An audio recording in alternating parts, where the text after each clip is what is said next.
ನಮಸ್ಕಾರ ಸ್ನೇಹಿತರೆ. ಕೆಲ ವರ್ಷಗಳಿಂದ ಶಾಂತವಾಗಿದ್ದ ಜಮ್ಮು ಕಾಶ್ಮೀರದಲ್ಲಿ ಮತ್ತೆ ಉಗ್ರರ ಕರಿನೆರಳು ನೆಟ್ಟಿದೆ. ಪಹಲ್ಗಾಮ್ನಲ್ಲಿ ಕಂಡು ಕೇಳರಿಯದ ಭೀಕರ ಉಗ್ರ ದಾಳಿಯಾಗಿದೆ. ಧಾರ್ಮಿಕ ಮೂಲಭೂತವಾದ ಈ ಮತದ ಅಮಲನ್ನ ಏರಿಸಿಕೊಂಡಿದ್ದಂತ ಮತಾಂಧರು 28 ಅಮಾಯಕ ಪ್ರವಾಸಿಗರನ್ನ ಬಲಿ ತಗೊಂಡಿದ್ದಾರೆ. ಪ್ರತಿಯೊಬ್ಬರನ್ನ ಕೂಡ ನೀವು ಯಾವ ಮತಾವಲಂಬಿಗಳು, ನೀವು ಯಾವ ಧರ್ಮವನ್ನು ಅನುಸರಿಸೋರು ಅಂತ ಕೇಳಿ ಪತ್ತೆ ಹಚ್ಚಿ ಹಿಂದೂಗಳನ್ನ ಸಿಂಗಲ್ ಔಟ್ ಮಾಡಿ ಗುಂಡಿನ ಮಳೆಗರೆದಿದ್ದಾರೆ. ಘಟನೆ ಎಷ್ಟು ಕ್ರೂರವಾಗಿದೆ ಅಂದರೆ ಇತ್ತೀಚಿನ ವರ್ಷಗಳಲ್ಲಿ ದೇಶದಲ್ಲೇ ನಡೆದ ಅತಿ ಭೀಕರ ಉಗ್ರ ದಾಳಿ. ಪುಲ್ವಾಮಾ 2.0 ಅಂತ ಕರೆಯಲಾಗ್ತಾ ಇದೆ. ಹಾಗಿದ್ರೆ ಏನಾಯ್ತು, ಹೇಗಾಯ್ತು ಅಂತ ನಾವು ಡೀಟೇಲ್ ಆಗಿ ತಿಳ್ಕೊಳ್ತಾ ಹೋಗೋಣ. ಫುಲ್ ನ್ಯೂಸ್ನಲ್ಲಿ ನಾವು ಕ್ಲಿಯರ್ ಪಿಕ್ಚರ್ ಅನ್ನು ಕೊಡೋ ಪ್ರಯತ್ನವನ್ನ ಮಾಡಿದ್ವಿ. ಆರಂಭಿಕವಾಗಿ ಎಲ್ಲ ಮಾಹಿತಿಯನ್ನು ಕೊಟ್ಟಿದ್ವಿ. ಸ್ವಲ್ಪ ಡೀಟೇಲ್ ಆಗಿ ಈಗ ನಾವು ಇದರ ಒಳಗೆ ಹೋಗಿ ನೋಡೋಣ. Mini Switzerland Pahalgam. ಸ್ನೇಹಿತರೆ, ಪಹಲ್ಗಾಮ್ ನೀವಿಲ್ಲಿ ನೋಡ್ತಾ ಇರಬಹುದು. ಕಾಶ್ಮೀರದ ಉತ್ತರ ಭಾಗದಲ್ಲಿ ಅನಂತನಾಗ್ ಜಿಲ್ಲೆಯಲ್ಲಿ ಬರುವಂತಹ ಜಾಗ. ಅನಂತನಾಗ್ನಿಂದ 45 ಕಿಲೋಮೀಟರ್ ದೂರದಲ್ಲಿದೆ. ಅತ್ಯಂತ ಜನಪ್ರಿಯ ಪ್ರವಾಸಿ ತಾಣ ಇದು. ದಟ್ಟ ಅರಣ್ಯಗಳಿಂದ ಸುತ್ತುವರಿದ ಪರ್ವತ ಪ್ರದೇಶ. ಇಲ್ಲಿನ ಕೆಲ ಪರ್ವತಗಳ ತಪ್ಪಲು ತೀರಾ ಚಪ್ಪಟೆ, ಇಳಿಜಾರಾಗಿರದೆ ಒಂಥರ ಮೈದಾನದ ತರ ಇದೆ. ಪರ್ವತದ ಮೇಲೆ ಹತ್ಕೊಂಡು ಹೋದ್ಮೇಲೆ ಮೇಲೆ ಫುಲ್ ಮೈದಾನ ತರ. ಅಂತ ಜಾಗದಲ್ಲಿ ಹಚ್ಚ ಹಸಿರ ಹುಲ್ಲು ಬೆಳೆದಿರೋದ್ರಿಂದ, ಜೊತೆಗೆ ಹಿಂಬದಿಯಲ್ಲಿ ಹಿಮ ಪರ್ವತಗಳು ಕಾಣೋದ್ರಿಂದ ಬ್ಯೂಟಿಫುಲ್ ಅನ್ಸುತ್ತೆ. ರಮಣೀಯ ದೃಶ್ಯ ಅಲ್ಲಿ ಸಿಗುತ್ತೆ, ಒಳ್ಳೆ ವ್ಯೂ ಸಿಗುತ್ತೆ. ಅಂತಹ ಬ್ಯೂಟಿಫುಲ್ ಮೈದಾನಗಳಲ್ಲಿ ಈ ದಾಳಿ ನಡೆದ ಬೈಸರನ್ ಕೂಡ ಒಂದು. ನೀವಿಲ್ಲಿ ನೋಡ್ತಾ ಇರಬಹುದು. ಪಹಲ್ಗಾಮ್ ಊರಿನಿಂದ ಈ ಬೈಸರನ್ ಸುಮಾರು 6 ಕಿಲೋಮೀಟರ್ ದೂರದಲ್ಲಿದೆ. ಇಲ್ಲಿಗೆ ಯಾವುದೇ ರಸ್ತೆ ವ್ಯವಸ್ಥೆ ಇಲ್ಲ. ಕಾಲ್ನಡಿಗೆ ಅಥವಾ ಕುದುರೆ ಮೂಲಕವೇ ಬರಬೇಕು. ಸುತ್ತಲೂ ಪೈನ್ ಮರದ ದಟ್ಟ ಅರಣ್ಯ, ಹಿಮಚ್ಛಾದಿತ ಪರ್ವತ ತುದಿಗಳು ಕಾಣಿಸ್ತವೆ. ಮಧ್ಯದಲ್ಲಿ ಹುಲ್ಲುಗಾವಲಿನ ಬಯಲು ಪ್ರದೇಶ ಇದೆ. ಹೀಗಾಗಿ ಇಲ್ಲಿನ ಹಚ್ಚ ಹಸಿರಿನ ಹುಲ್ಲುಗಾವಲು, ಸ್ಫಟಿಕದಂತೆ ಹೊಳೆಯುವ ಲಿಡ್ಡರ್ ನದಿ ನೋಡೋಕೆ ವರ್ಷ ಪೂರ್ತಿ ಸಾವಿರಾರು ಪ್ರವಾಸಿಗರು ಬರ್ತಾರೆ. ಬೈಸರನ್ ವ್ಯಾಲಿನ ಮಿನಿ ಸ್ವಿಟ್ಜರ್ಲ್ಯಾಂಡ್ ಅಂತಲೇ ಕರೀತಾರೆ. ಏಪ್ರಿಲ್ 22 ಮಂಗಳವಾರ ಕೂಡ ಹೀಗೆ ದೇಶದ ಬೇರೆ ಬೇರೆ ಕಡೆಯಿಂದ ಸುಮಾರು 1,500ಕ್ಕೂ ಅಧಿಕ ಪ್ರವಾಸಿಗರು ಬೈಸರನ್ ವ್ಯಾಲಿಯನ್ನ ಕಣ್ತುಂಬಿಕೊಳ್ಳೋಕೆ ಅಂತ ಬಂದಿದ್ರು. ಬಟ್ಟೆ ಬಿಚ್ಚಿಸಿ ಹತ್ಯೆ. ಬೆಳಗ್ಗೆಯಿಂದ ಎಲ್ಲ ಚೆನ್ನಾಗೇ ಇತ್ತು. ಕಳೆದ 2-3 ದಿನಗಳಿಂದ ಮಳೆ ಇತ್ತು. ಹೀಗಾಗಿ ಬೈಸರನ್ ಚೆನ್ನಾಗಿ ನೋಡಕ್ ಆಗ್ತಾ ಇರಲಿಲ್ಲ. ಆದ್ರೆ ಮಂಗಳವಾರ ವಾತಾವರಣ ಸ್ವಲ್ಪ ಕ್ಲಿಯರ್ ಇದ್ದಿದ್ರಿಂದ ಪ್ರವಾಸಿ ಚಟುವಟಿಕೆ ಮತ್ತೆ ಸ್ವಲ್ಪ ಚುರುಕು ಪಡೆದಿತ್ತು. ಮಧ್ಯಾಹ್ನ 2:30 ಹೊತ್ತಿಗೆ ಇದ್ದಕ್ಕಿದ್ದಂತೆ 4 ಜನ ಉಗ್ರರು ಆ ಮೈದಾನಕ್ಕೆ ನುಗ್ಗಿದ್ರು. ಪಕ್ಕದ ಅರಣ್ಯ ಪ್ರದೇಶದಿಂದ ಅವರು ಎಂಟರ್ ಆಗಿದ್ದಾರೆ. ಇಲ್ಲಿ ಕಾಣಿಸ್ತಾ ಇದೆಯಲ್ಲ, ಈ ಭಾಗದಿಂದ ಎಂಟರ್ ಆಗಿದ್ದಾರೆ.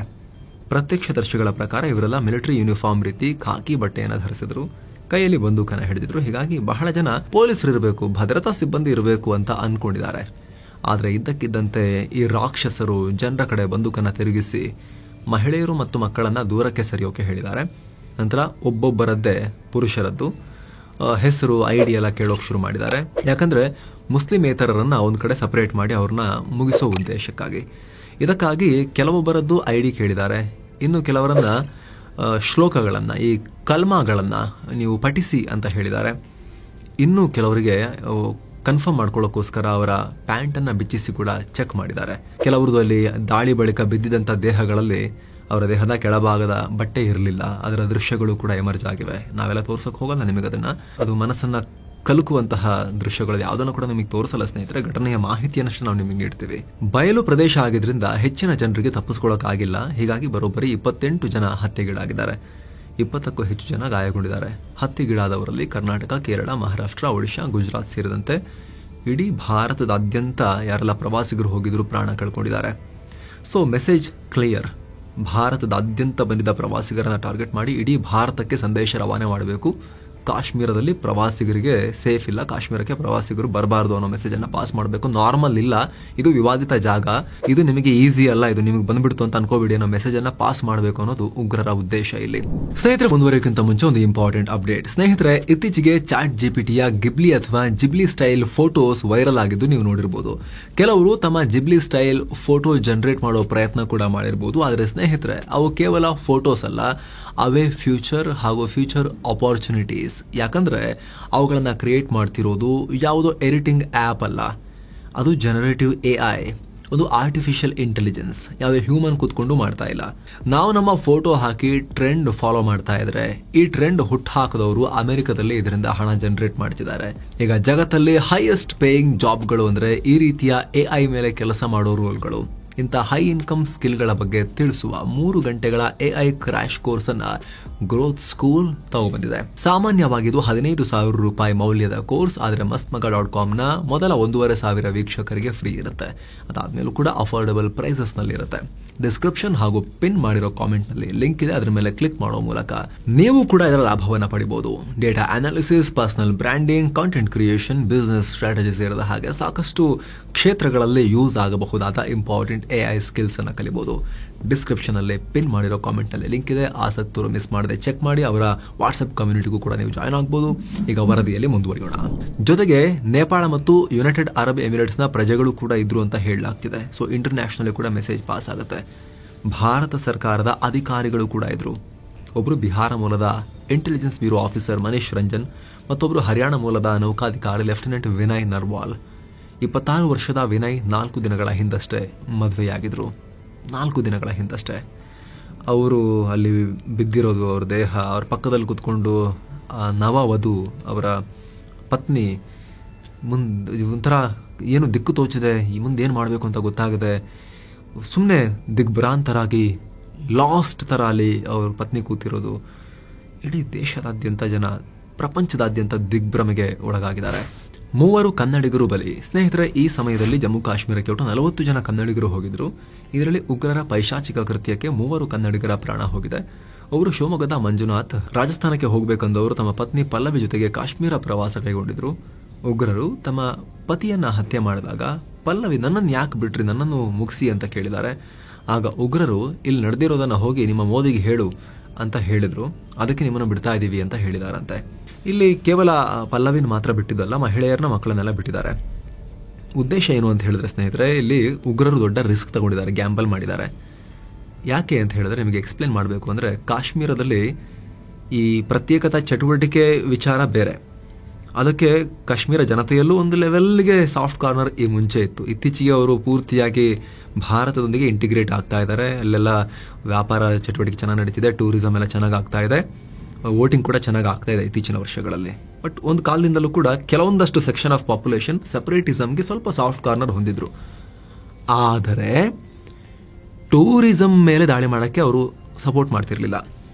ಯಾಕಂದ್ರೆ ಶತಮಾನಗಳಿಂದ ಕಾಶ್ಮೀರಿಗಳಿಗೆ ಟೂರಿಸಂ ಬ್ರೆಡ್ ಅಂಡ್ ಬಟರ್, ಅವರ ಲೈವ್ಲಿಹುಡ್, ಅವರ ಜೀವನ ಟೂರಿಸಂ. ಹಾಗಾಗಿ ಒಂದಷ್ಟು ಜನ ಈ ಸೆಪರೇಟಿಸಂಗೆ, ಪ್ರತ್ಯೇಕತೆಗೆ ಸಪೋರ್ಟ್ ಮಾಡೋರು ಕೂಡ ಟೂರಿಸ್ಟ್ಗಳ ಮೇಲಿನ ದಾಳಿಯನ್ನ ಅವರು ಒಪ್ಪುತ್ತಾ ಇರಲಿಲ್ಲ. ಹಾಗಾಗಿ ಟೂರಿಸ್ಟ್ಗಳನ್ನ ಮುಟ್ತಾ ಇರಲಿಲ್ಲ. ಎಲ್ಲೋ ಧಾರ್ಮಿಕ ಪ್ರವಾಸೋದ್ಯಮಿ, ಅಮರನಾಥಕ್ಕೆ ಹೋಗೋರು, ವೈಷ್ಣೋದೇವಿಗೆ ಹೋಗೋರು ಅಲ್ಲೆಲ್ಲ ಟಾರ್ಗೆಟ್ ಆದರೂ ಕೂಡ ಧಾರ್ಮಿಕ ಕಾರಣಗಳಿಂದಾಗಿ, ಉಳಿದಂತೆ ಜನರಲ್ ಆಗಿ ಕಾಶ್ಮೀರದ ಬ್ಯೂಟಿ ನೋಡೋಕೆ ಬರೋರನ್ನ ಟಾರ್ಗೆಟ್ ಮಾಡೋದು ತುಂಬಾ ರೇರೆಸ್ಟ್ ಆಫ್ ರೇರ್ ಕೇಸ್. ಇದು ಮಾಡ್ತಾ ಇರಲಿಲ್ಲ. ಯಾಕಂದ್ರೆ ಅಲ್ಲಿನ ಸ್ಥಳೀಯರೇ ರೊಚ್ಚಿಗೆ ಹೇಳ್ತಾರೆ, ಇದರ ವಿರುದ್ಧ ಅವರೇ ಧ್ವನಿ ಎತ್ತುತ್ತಾರೆ ಅನ್ನೋ ಕಾರಣಕ್ಕೋಸ್ಕರ ಉಗ್ರರು ಕೂಡ ಆ ವಿಚಾರದಲ್ಲಿ ಬಾಲ ಬಿಚ್ಚುತ್ತಾ ಇರಲಿಲ್ಲ. ಭದ್ರತಾ ಸಿಬ್ಬಂದಿಯನ್ನ, ಸರ್ಕಾರಿ ಅಧಿಕಾರಿಗಳನ್ನ ಟಾರ್ಗೆಟ್ ಮಾಡ್ತಾ ಇದ್ರು. ಆದರೆ ಇತ್ತೀಚಿನ ದಿನಗಳಲ್ಲಿ ಸಿಕ್ಕಾಪಟ್ಟೆ ಎನ್ಕೌಂಟರ್ಗಳಾಗಿ ಹೊಡೆದುರುಳಿಸಲಾಗಿದೆ. ಸಾಲು ಸಾಲು ಎನ್ಕೌಂಟರ್ಗಳಾಗಿವೆ. ಈಗ ಡೆಸ್ಪರೇಟ್ ಆಗಿ, ಹತಾಶೆಯಿಂದ ಅವರು ಪ್ರವಾಸಿಗರನ್ನ ಟಾರ್ಗೆಟ್ ಮಾಡಿರೋದು. ಒಂದು ಮೆಸೇಜ್ ಪಾಸ್ ಮಾಡಬೇಕು ಅಂತ, ಭಯದ ವಾತಾವರಣ ಸೃಷ್ಟಿ ಮಾಡಬೇಕು ಅಂತ, ಸೇಫ್ ಅಲ್ಲ ಕಾಶ್ಮೀರ, ಇತ್ಯರ್ಥ ಆಗಿಲ್ಲ, ನಾವಿನ್ನೂ ಇದೀವಿ ಅನ್ನೋದು ಮೆಸೇಜ್ ಅನ್ನ ಪಾಸ್ ಮಾಡಬೇಕು ಅಂತ ಅವರು ಪ್ರವಾಸಿಗರನ್ನ ಟಾರ್ಗೆಟ್ ಮಾಡಿರೋದು. ಸೊ ಉಗ್ರರು ರಿಸ್ಕ್ ತಗೊಂಡಿದ್ದಾರೆ. ಸ್ಥಳೀಯರಿಂದ ಉಳಿದಿರೋ ಅಲ್ಪ ಸ್ವಲ್ಪ ಬೆಂಬಲವೂ ಕಳೆದುಕೊಳ್ಳೋ ಭೀತಿ ಇರುತ್ತೆ ಅಂತ ಗೊತ್ತಿದ್ರು ಕೂಡ ರಿಸ್ಕ್ ತಗೊಂಡಿದ್ದಾರೆ. ಆ ಟೈಮ್ನಲ್ಲಿ ಮಹಿಳೆಯರು ಮತ್ತು ಮಕ್ಕಳನ್ನ ಕೂಡ ಹತ್ಯೆ ಮಾಡಿದ್ದಾರೆ ಅನ್ನೋ ಮೆಸೇಜ್ ಪಾಸ್ ಆದ್ರೆ ಇನ್ನೂ ದೊಡ್ಡ ಪ್ರಮಾಣದಲ್ಲಿ ಉಗ್ರರಿಗೆ ಅಥವಾ ಪ್ರತ್ಯೇಕತಾವಾದಿಗಳಿಗೆ ಉಲ್ಟಾ ಆಗಿಬಿಡಬಹುದು ಈ ವಿಚಾರ ಅನ್ನೋ ಕಾರಣಕ್ಕಾಗಿ ಅವರು ಅಲ್ಲೊಂದು ಗೇಮ್ ಪ್ಲೇ ಮಾಡಿದ್ದಾರೆ. ಮಹಿಳೆಯರು ಮತ್ತು ಮಕ್ಕಳನ್ನ ಬಿಟ್ಟು ಪುರುಷರನ್ನ ಮಾತ್ರ ಟಾರ್ಗೆಟ್ ಮಾಡಿ ಅವ್ರನ್ನ ಹೊಡೆದುರುಳಿಸಿದ್ದಾರೆ. ಇದು ಒಂದು ಲೆಕ್ಕಾಚಾರ. ಇನ್ನೊಂದು 90s ಅಲ್ಲಿ 1990ರ ದಶಕದಲ್ಲೂ ಕೂಡ, ಅವಾಗಲೂ ಕೂಡ ಉಗ್ರರ ಸ್ಲೋಗನ್ ಏನಾಗಿತ್ತು ಪ್ರತ್ಯೇಕತಾವಾದಿಗಳದ್ದು ಅಲ್ಲಿ ಅಂತ ಹೇಳಿ, ಇಲ್ಲಿರುವಂತಹ ಅನ್ಯ ಧರ್ಮೀಯರು ಅಂದ್ರೆ ಮುಸ್ಲಿಮೇತರರು, ಅದು ಸಿಖ್ಖರಾಗಿರ್ಬೋದು ಅಥವಾ ಕಾಶ್ಮೀರಿ ಪಂಡಿತರಾಗಿರ್ಬೋದು, ಕನ್ವರ್ಟ್ ಆಗಿ ಸಾಯಿರಿ, ಇಲ್ಲಾಂದ್ರೆ ನೀವು ಕಾಶ್ಮೀರ ಬಿಟ್ಟು ತೊಲಗಿ. ಹಂಗೆ ತೊಲಗಬೇಕಾದ್ರೆ ನಿಮ್ಮ ಮಹಿಳೆಯರನ್ನ ಇಲ್ಲೇ ಬಿಟ್ಟು ಹೋಗಿ ಅಂತ ಓಪನ್ ಆಗಿ ಘೋಷಣೆಗಳನ್ನ ಕೂಗ್ತಾ ಇದ್ರು. ಆ ಮೆಸೇಜ್ ಅನ್ನ ಪಾಸ್ ಮಾಡೋಕ್ಕೂ ಹಿಂಗ್ ಮಾಡಿರಬಹುದು ಅಂತಲೂ ಈಗ ಹೇಳಲಾಗ್ತಾ ಇದೆ. ಇನ್ನು ಸ್ನೇಹಿತರೆ, ಬೆಂಗಳೂರಿನ ಮತ್ತಿಕೆರೆಯಲ್ಲಿ ವಾಸವಿದ್ದ ಹಾವೇರಿ ಮೂಲದ ಭರತ್ ಭೂಷಣ್ ಉಗ್ರರ ದಾಳಿಗೆ ಅವರು ಕೂಡ ಬಲಿಯಾಗಿದ್ದಾರೆ. ಭರತ್ ಭೂಷಣ್ ಮಾಜಿ ಸ್ಪೀಕರ್ ಕೋಳಿವಾಡ್ ಅವರ ರಿಲೇಟಿವ್ ಅಂತ ಹೇಳಲಾಗ್ತಿದೆ. ಮತ್ತೊಬ್ಬರು ಬೆಂಗಳೂರಿನ ಮಧುಸೂದನ್ ಅವರು ಕೂಡ ಹತ್ಯೆಗೀಡಾಗಿದ್ದಾರೆ. ಒಟ್ಟು ಸುಮಾರು 20 ನಿಮಿಷಗಳ ಕಾಲ ಪಾಪಿಗಳು ನರಮೇಧ ನಡೆಸಿ ಹೋಗಿದ್ದಾರೆ. ಬಳಿಕ ಮಧ್ಯಾಹ್ನ 2:50 ಸುಮಾರಿಗೆ ಲೇಡಿ ಕಾನ್ಸ್ಟೇಬಲ್ ಅವರು ಪಿಸಿಆರ್ ಮೂಲಕ ಕಾಲ್ ಮಾಡಿ ಪಹಲ್ಗಾಮ್ ಅನಂತ್ನಾಗ್ ಆಡಳಿತಕ್ಕೆ ಮಾಹಿತಿ ಕೊಟ್ಟಿದ್ದಾರೆ. ತಕ್ಷಣ ಜಮ್ಮು ಕಾಶ್ಮೀರ ಪೊಲೀಸ್, ಸೇನೆ, ಸಿಆರ್ಪಿಎಫ್ ರಕ್ಷಣಾ ಕಾರ್ಯಾಚರಣೆಗೆ ಮುಂದಾಗಿದ್ದಾರೆ. ಆದರೆ ಬೈಸರನ್ಗೆ ಕಾಲ್ನಡಿಗೆ ಮೂಲಕ ಮಾತ್ರ ಹೋಗಬೇಕಾಗಿರೋದ್ರಿಂದ ಗಾಯಗೊಂಡವರನ್ನ ಬೇಗ ಸಾಗಿಸೋಕೆ ಆಗಿಲ್ಲ. ಕೊನೆಗೆ ಹೆಲಿಕಾಪ್ಟರ್ಗಳನ್ನು ಬಳಸಿ ಕಾರ್ಯಾಚರಣೆ ಮಾಡಲಾಗಿದೆ. ಕೆಲವರನ್ನ ಅನಂತ್ನಾಗ್ ಜಿಲ್ಲಾ ಆಸ್ಪತ್ರೆ, ಶ್ರೀನಗರದ ಮಿಲಿಟರಿ ಆಸ್ಪತ್ರೆಗೆ ದಾಖಲಿಸಲಾಗಿದೆ. ಪಾಕ್ ಕೃತ್ಯ ಘಟನೆ ನಡೆದ ಕೂಡಲೇ ಸ್ಥಳೀಯ ಪೊಲೀಸ್ ಮತ್ತು ಭಾರತೀಯ ಸೇನೆ ಉಗ್ರರನ್ನ ಪತ್ತೆ ಹಚ್ಚೋಕೆ ಶುರು ಮಾಡಿದ್ದಾರೆ. ಆಪರೇಷನ್ ಲಾಂಚ್ ಮಾಡಿದ್ದಾರೆ. ಪಹಲ್ಗಾಮ್ನಿಂದ ಯಾರೂ ಹೊರ ಹೋಗದಂತೆ ಲಾಕ್ಡೌನ್ ವಿಧಿಸಲಾಗಿದೆ. ದಾಳಿ ನಡೆಸಿದ ಉಗ್ರರಲ್ಲಿ ಒಟ್ಟು 4 ಜನ ಇದ್ರು. ಇದರಲ್ಲಿ 2 ಜಮ್ಮು ಕಾಶ್ಮೀರದ ಸ್ಥಳೀಯ ಉಗ್ರರೇ, ಇನ್ನಿಬ್ಬರು ವಿದೇಶಿಗರು ಅಂದ್ರೆ ಪಾಕ್ನಿಂದ ಬಂದಿದ್ರು ಅಂತ ಹೇಳಲಾಗ್ತಿದೆ. ಕೆಲ ಮೂಲಗಳ ಪ್ರಕಾರ ಇವರು 7 ವರ್ಷಗಳ ಕಾಲ ಪಾಕ್ನಲ್ಲಿ ಟ್ರೈನಿಂಗ್ ಪಡೆದಿದ್ರು. ಇತ್ತೀಚೆಗೆ ಭಾರತಕ್ಕೆ ನುಸುಳಿದ್ರು ಅಂತ ಹೇಳಲಾಗ್ತಿದೆ. ಪ್ರಾಥಮಿಕ ತನಿಖೆಯಲ್ಲಿ ಕಿಶ್ತ್ವಾರ ಬಳಿ ಕ್ರಾಸ್ ಮಾಡಿ ಸ್ಥಳೀಯ ಆಪರೇಟರ್ ಸಹಾಯದಿಂದ ಕೊಕರ್ನಾಗ್ ಮೂಲಕ ಬೈಸರನ್ ತಲುಪಿರಬಹುದು ಅಂತ ಹೇಳಲಾಗ್ತಿದೆ. 4ರಲ್ಲಿ 2 ಬಳಿ AK-47 ಹಾಗೂ ಇನ್ನಿಬ್ಬರ ಬಳಿ ಅಮೆರಿಕ ನಿರ್ಮಿತ M4 ಕಾರ್ಬನ್ ಬಂದೂಕಿತ್ತು. 50ರಿಂದ 70 ಸುತ್ತು ಗುಂಡು ಹಾರಿಸಿದ್ದಾರೆ ಅಂತ ಹೇಳಲಾಗ್ತಿದೆ. ಸದ್ಯ ಪಾಕ್ನ ಕೈಗೊಂಬೆ ಲಷ್ಕರ್ ಈ ಕುಕೃತ್ಯದ ಜವಾಬ್ದಾರಿಯನ್ನು ಹೊತ್ಕೊಂಡಿದ್ದಾರೆ. TRF ಅಂತ ಹೇಳ್ತಿದ್ದಾರೆ. ಈ TRF ಲಷ್ಕರ್ನ ಮತ್ತೊಂದು ರೂಪ.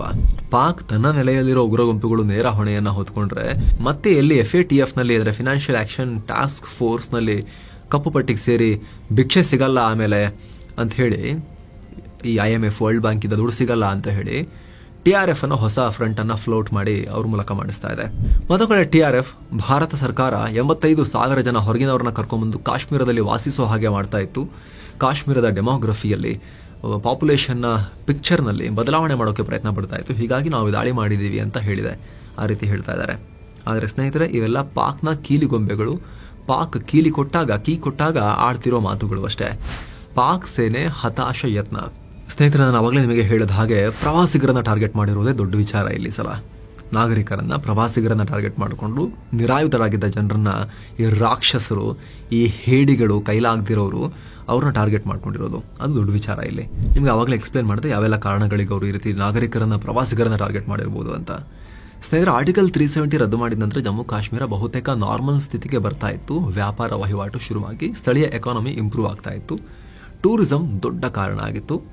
ಜನ ದುಡ್ಡು ಗಳಿಸಿ ನಾರ್ಮಲ್ ಸಿಚುವೇಶನ್ಗೆ ಹೋದರೆ ಮತಾಂಧರನ್ನ ಸೃಷ್ಟಿ ಮಾಡೋದು, ನಿರುದ್ಯೋಗಿಗಳು ಸಿಕ್ಕಿದ್ರೆ ಬ್ರೈನ್ ವಾಶ್ ಮಾಡೋದು ಈಸಿ. ಎಲ್ಲ ಬಿಸಿ ಇದ್ರೆ ಅವ್ರನ್ನ ಹೆಂಗೆ ಬ್ರೈನ್ ವಾಶ್ ಮಾಡ್ತೀರಾ? ಅವ್ರ ಲೈಫಲ್ಲಿ ಬಿಸಿ ಇರ್ತಾರಲ್ಲ. ಹಾಗಾಗಿ ಪಾಕ್ಗೆ ಆಮೇಲೆ ಹೇಳೋರು ಕೇಳೋರು ಇರಲ್ಲ. ಪಾಕ್ ಸೇನೆ ಅಂತೂ ದರಿದ್ರ ಸೇನೆ. ಅದು ಪಾಕ್ ಸೇನೆ ಅವರಿಗೆ ಭಾರತ ವಿರೋಧಿಯಾಗಿ ಈ ಆಟಗಳನ್ನು ಕಟ್ಟಿ ಭಾರತದ ಜೊತೆ ಘರ್ಷಣೆ ಉಂಟು ಮಾಡಿ ಪಾಕಿಸ್ತಾನದ ಒಳಗೆ ಅವರ ಅಸ್ತಿತ್ವವನ್ನು ಚೆನ್ನಾಗಿ ತೋರಿಸ್ಕೋಬೇಕು ಅವರಿಗೆ. ಸೊ ಅವ್ರಿಗೆ ಮರ್ಯಾದೆನೇ ಇರೋದಿಲ್ಲ ಆಮೇಲೆ ಎಲ್ಲ ನಾರ್ಮಲ್ ಆಗಿಬಿಟ್ರೆ ಕಾಶ್ಮೀರದಲ್ಲಿ. ಹೀಗಾಗಿ ಟೂರಿಸಂನ ಟಾರ್ಗೆಟ್ ಮಾಡಲಾಗಿದೆ. ದಾಳಿ ನಡೆದಿರೋ ಟೈಮ್ ಕೂಡ ತುಂಬ ಇಂಪಾರ್ಟೆಂಟ್. ಅಮೆರಿಕೋಪಾಧ್ಯಕ್ಷ JD ವಾನ್ಸ್ ಭಾರತಕ್ಕೆ ಬಂದಾಗಲೇ ದಾಳಿ ಮಾಡಲಾಗಿದೆ. ಈ ಥರ ಭಾರತಕ್ಕೆ ಪ್ರಮುಖ ವ್ಯಕ್ತಿಗಳು ಬಂದಾಗ ಭಾರತದ ಪ್ರೈಮ್ ಮಿನಿಸ್ಟರ್ ನೋಡಿ, ಸೌದಿ ಅರೇಬಿಯಾದಲ್ಲಿ ಮೊಹಮ್ಮದ್ ಬಿನ್ ಸಲ್ಮಾನ್ ಯುವರಾಜನ್ ಜೊತೆಗೆ, ಪಟ್ಟದ ಯುವರಾಜನೊಟ್ಟಿಗೆ ಮಾತನಾಡ್ತಾ ಇದ್ರು. ಆ ಟೈಮ್ನಲ್ಲೇ ಇಲ್ಲಿ ವ್ಯಾನ್ಸ್ ಇದ್ದಾರೆ, ಅಲ್ಲಿ PM ಇದ್ದಾರೆ ವಿದೇಶದಲ್ಲಿ. ಆ ಟೈಮ್ನಲ್ಲಿ ಉಗ್ರ ದಾಳಿಯಾಗಿದೆ. ಇದು ಹೊಸತಲ್ಲ ಈ ರೀತಿ ಆಗೋದು. 2000 ಇಸ್ವಿಯಲ್ಲಿ ಅಮೆರಿಕ ಅಧ್ಯಕ್ಷ ಬಿಲ್ ಕ್ಲಿಂಟನ್ ಭಾರತಕ್ಕೆ ಬಂದಾಗಲೂ ಕೂಡ ನಾವು ನಿನ್ನೆ ಫುಲ್ ನ್ಯೂಸ್ನಲ್ಲೂ ಕೂಡ ಹೇಳಿದ್ವಿ, ಇದೇ ರೀತಿ ಚಿಟ್ಟಿ ಸಿಂಗ್ ಪೋರಾ ನರಮೇದಾಗಿತ್ತು. ಆಮೇಲೆ ವಾಜಪೇಯಿ ಪಾಕಿಸ್ತಾನಕ್ಕೆ ಬಸ್ ಹತ್ಕೊಂಡು ಹೋದಾಗಲೂ ಕೂಡ ದಾಳಿಯಾಗಿತ್ತು. ರಿಪೀಟೆಡ್ಲಿ ಇದು ಯಾವಾಗಲೂ ಮಾಡ್ತಾನೆ ಇರ್ತಾರೆ ಈ ರೀತಿ. ಇದೊಂದು ವಿವಾದಿತ ಜಾಗ, ಇದು ವಿವಾದಿತ ವಿಚಾರ, ಇದು ಸೆಟಲ್ ಆಗಿಲ್ಲ ಅಂತ ಹೇಳಿ ಇಂಟರ್ನ್ಯಾಷನಲಿ ಭಾರತಕ್ಕೆ ಮುಜುಗರ ಮಾಡೋಕೆ ನೀವೇನ್ರಿ ಮಾತಾಡಕ್ಕೆ ಬಂದಿದ್ದೀರಾ, ನಿಮ್ಮನೇಲಿ ಏನಾಗ್ತಿದೆ ನೋಡಿ ಅಂತೇಳಿ ಹೇಳಲ್ವಾ. ಆ ರೀತಿ ಒಂದು ವಾತಾವರಣ ಕ್ರಿಯೇಟ್ ಮಾಡೋಕೆ ಪ್ರಯತ್ನ ಪಡ್ತಾರೆ. ಜೊತೆಗೆ ಆಗಲೇ ಹೇಳಿದ ಹಾಗೆ ಎಲ್ಲಕ್ಕಿಂತ ಹೆಚ್ಚಾಗಿ ಪಾಕ್ ಸೇನೆ ತನ್ನ ಅಸ್ತಿತ್ವಕ್ಕೆ ಧಕ್ಕೆ ಬರ್ತಾ ಇದೆ, ಜನ ನಮ್ಮನ್ನು ಕೇಳ್ತಿಲ್ಲ ಅನ್ನೋ ಟೈಮ್ನಲ್ಲಿ ಈ ರೀತಿ ಮಾಡುತ್ತೆ.